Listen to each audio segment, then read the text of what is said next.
Si Jesus sa iya karong explain, nagpakita siya nga ang kalibutan nga atong gipuy-an karon ug ang langit nga atong gipangandoy.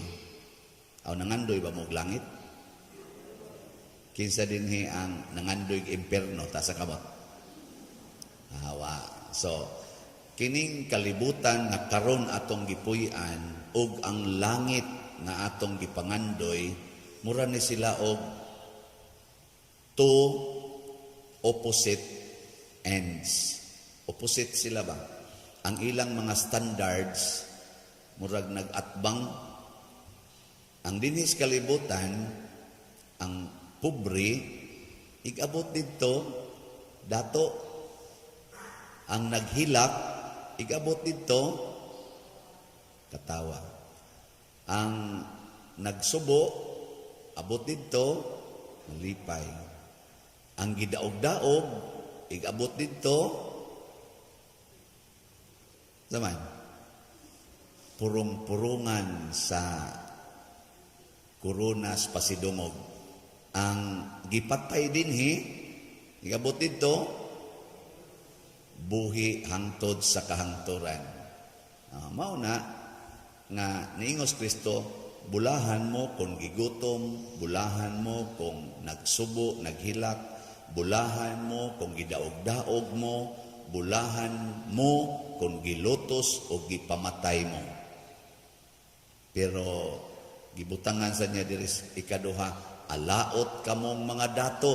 Kaya dato karon dinhi, purti na ninyo ditong paita. Alaot kamo nga mga busog dinhi, kay sige na lang mong gutumon. Alaot mong nagsigig katawa, kay magsigi na mo ditong minatay. Di karon, ay may ganahan ninyong sundon nga kinabuhi. Ang kanang dito standard sa langit o standard sa kalibutan. Kusga, kinsa dinhi ang gustong mapobre ta sa kamot. Kanang nag-ampo ba nga mahimong kabos. Muna ang akong awhag ninyo nga gustong malangit, pamalit mog slat. Nya hutdag yung palit ning atong slat aron mapobre gid mo inig human. Nya bulahan dayon mo. O di ba? Kasakto ana. Nya inyo pag yung saway-sawayon atong slat nga para maginis langit. Napaymingon ako, pader giunsa nimo pagsiguro nga kun mo palit kog slat malangit ko. Nako, kaklaro ana, imong kwarta imong gihatag sa simbahan. Kaklaros gisulti ni Kristo kung gusto kang makaangkon og langit, mahimo jud kang kabos. Gani ni sugo pag siya ibaligya ang tanan ug ihatag ang halin ngadto sa kabos.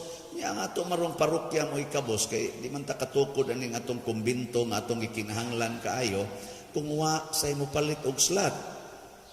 Nya ni palit man ka di nahimo na kang kabos. Langit dayon ka. Naago na sa Ebanghelyo, Gospel ni Luke chapter 6. Mao ni roy atong ibasa. Nya namalit na mo og slat. Kay matod pa ni San Pablo sa unang pagbasa, ayaw na mo pagsigig angkon anang mga butang, apil na ng asawa, bana, kanang pagminyo ay ba? Ingon siya, hapit na matapos ang kalibutan. Gisulti ni San Pablo mga 2,000 years ago. Tinuod bang iyang gisulti nga, hapit na matapos ang kalibutan? Nus aka matapos nga 2,000 years namang nilabay wa man gyapon matapos di am gyapon ta. Tinuod ka to yang gisulti sa lang mo pagminyo kamong mga ulitaw niya kamong mga naay asawa isipa na lang awa sad mo'y asawa, kamong naay mga bana isipa lang sa wa mo'y bana, kamong nakapamalit og mga butang isipa nga dili kamoy tagiya kay hapit na matapos ang kalibutan.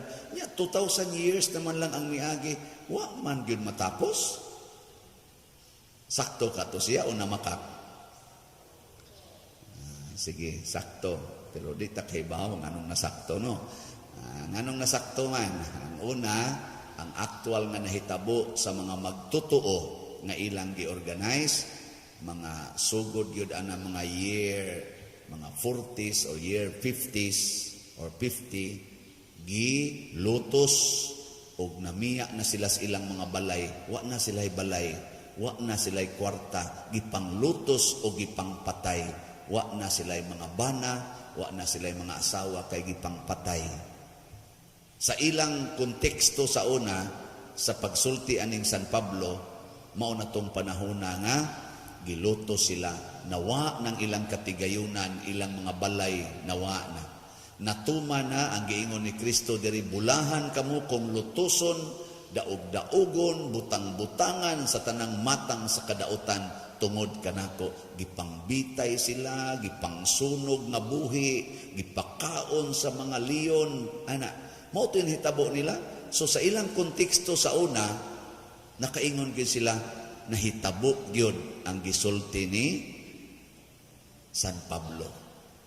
Pero sa atong konteksto nga buhi patakaron, wa man ta mataos una, may ta mura magdi tinuod, pero posible sad na ugma patay na ka.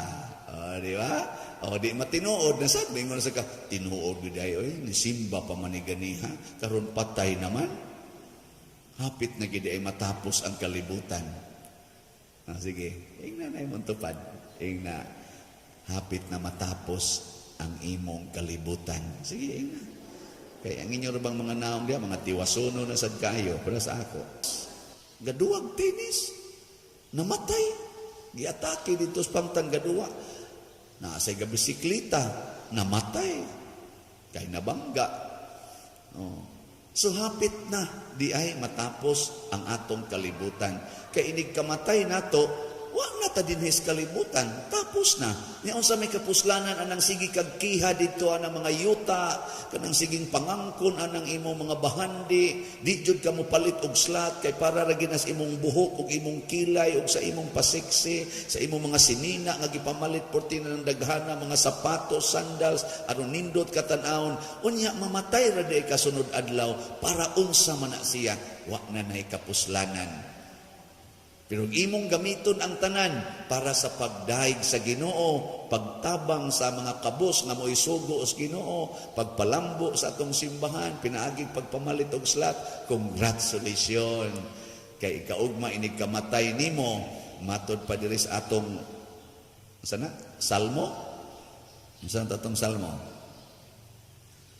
Pamati kanako anak kong babae, tanawa og ipaabong ang imong dunggan.